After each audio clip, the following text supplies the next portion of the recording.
Marxist party കേരളത്തിൽ ഭാരതീയ ജനതാ പാർട്ടിയെയും ദേശീയ ജനാധിപത്യ സഖ്യത്തെയും എത്രമാത്രം ഭയപ്പെടുന്നു എന്നുള്ളതിൻ്റെ വ്യക്തമായിട്ടുള്ള സൂചനയാണ് സുരേഷ് ഗോപിക്കെതിരായിട്ട് പുതിയ കേസെടുത്തിരിക്കുന്നത്. സുരേഷ് ഗോപിക്കെതിരായിട്ട് ഇല്ലാ കഥകൾ സൃഷ്ടിക്കുകയും അതിൻ്റെ പേരിൽ അദ്ദേഹത്തെ വേട്ടയാടുകയും ചെയ്തതുകൊണ്ട് ഭാരതീയ ജനതാ പാർട്ടിയെ ഇല്ലാതാക്കാനോ അദ്ദേഹത്തെ ഇല്ലാതാക്കാനോ സാധിക്കുമെന്ന് വിശ്വസിക്കുന്നവർ, അങ്ങനെ പ്രതീക്ഷിക്കുന്നവർ, അവരുടെ വ്യാമോഹമാണത് എന്നാണ് എനിക്ക് പറയാനുള്ളത്. സുരേഷ് ഗോപിക്കെതിരായിട്ട് ഇത്തരത്തിലുള്ള പ്രചരണം നടത്തുന്നതുകൊണ്ട് അദ്ദേഹത്തെ ഒരു കാരണവശാലും ഇല്ലാതാക്കാൻ സാധിക്കില്ല. തൃശ്ശൂരിലെ ജനങ്ങൾ അദ്ദേഹത്തിന് നൽകുന്ന പിന്തുണ, ആ പിന്തുണ കൂടുതൽ വർദ്ധിക്കാൻ മാത്രമേ ഇതുകൊണ്ട് സാധിക്കൂ. ഈ അയോധ്യ വിഷയത്തിൽ കോൺഗ്രസ് ഇപ്പോൾ നിലപാട് പറയാൻ പറ്റുന്നത് ഉചിതമായ സമയത്ത് പ്രതികരിക്കും, പറയേണ്ടത് പറയുന്നതാണ് പറയുന്നത്. അതാണ് പറഞ്ഞത്. കോൺഗ്രസിന് ഈ പ്രതിഷ്ഠാ ചടങ്ങിൽ പങ്കെടുക്കാനുള്ള ഇൻവിറ്റേഷൻ കിട്ടി ദിവസങ്ങൾ കഴിഞ്ഞിട്ടും കോൺഗ്രസിന്റെ നേതാക്കന്മാർക്ക് വ്യക്തതയില്ലാതാവുന്നത് അവർക്ക് ഈ നാട്ടിലെ ജനങ്ങളുടെ വികാരങ്ങൾ ഉൾക്കൊള്ളാൻ സാധിക്കാത്തതാണ്. ഈ നാട്ടിലെ ഭൂരിപക്ഷ സമുദായത്തോടുള്ള അവഹേളനമാണ്. ഈ നാട്ടിലെ ഭൂരിപക്ഷ സമുദായത്തിന്റെ വികാരങ്ങളോട് അവർക്ക് അവരൊരു പ്രാധാന്യവും കൽപ്പിക്കുന്നില്ല എന്നുള്ളതിന്റെ സൂചന.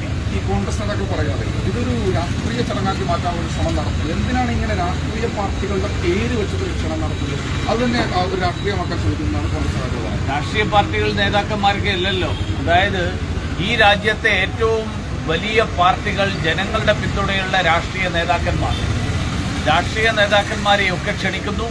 അവരെ മാത്രമല്ല ക്ഷണിച്ചിരിക്കുന്നു, ഈ രാജ്യത്തെ എല്ലാ മേഖലയിലും പെട്ട ആൾക്കാർ, കലാകാരന്മാർ, സാഹിത്യകാരന്മാർ, സ്പോർട്സ് താരങ്ങൾ, സിനിമാ താരങ്ങൾ, അങ്ങനെ രാജ്യത്തെ എല്ലാ വിഭാഗങ്ങളിലും പെടുന്ന ആളുകളെ, വൻകിട വ്യവസായികൾ, എല്ലാവരെയും തീർത്ഥക്ഷേത്ര ട്രസ്റ്റിന്റെ ഭാരവാഹികൾ പോയി ക്ഷണിച്ചിട്ടുണ്ട്.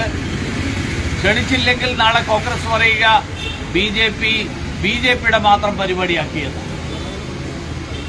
അതുകൊണ്ട് തീർത്ഥക്ഷേത്ര ട്രസ്റ്റ് എല്ലാ ജനങ്ങളുടെയും ട്രസ്റ്റാണ്, മുഴുവൻ വിഭാഗങ്ങളുടെയും പ്രാതിനിധ്യമാണ് അവർക്കുള്ളത്.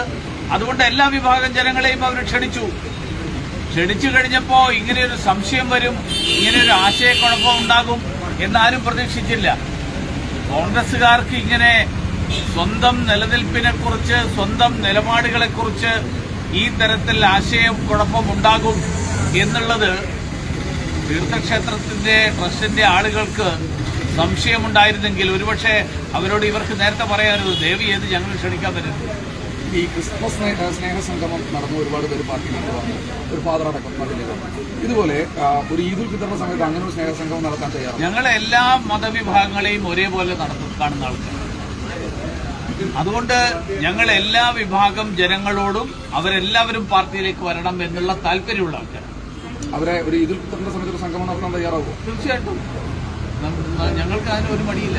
അവർക്ക് വരാൻ താല്പര്യമുണ്ടെങ്കിൽ ഞങ്ങൾ നടത്തും. ഇവിടെ ക്രൈസ്തവ വിഭാഗത്തിൽപ്പെടുന്ന ആളുകൾ ഈ പരിപാടി നടത്തിയത് NDAയുടെ പേരിലാണെങ്കിലും അതിന് മുൻകൈയെടുത്തത് ഭാരതീയ ജനതാ പാർട്ടിയിലുള്ള ക്രൈസ്തവ വിഭാഗത്തിൽപ്പെടുന്ന നേതാക്കന്മാർ മുൻകൈയെടുത്ത് ആ വിഭാഗത്തിൽപ്പെടുന്ന ആളുകൾ ഈ പരിപാടിയിൽ പങ്കെടുക്കാൻ സന്നദ്ധരായിട്ട് മുന്നോട്ട് വന്നതുകൊണ്ടാണ് അത് നടത്തുന്നത്. മറ്റു മതവിഭാഗങ്ങളിൽപ്പെടുന്ന ആൾക്കാരും അതിന് സന്നദ്ധരാണെങ്കിൽ തീർച്ചയായിട്ടും ഞങ്ങൾക്ക് യാതൊരു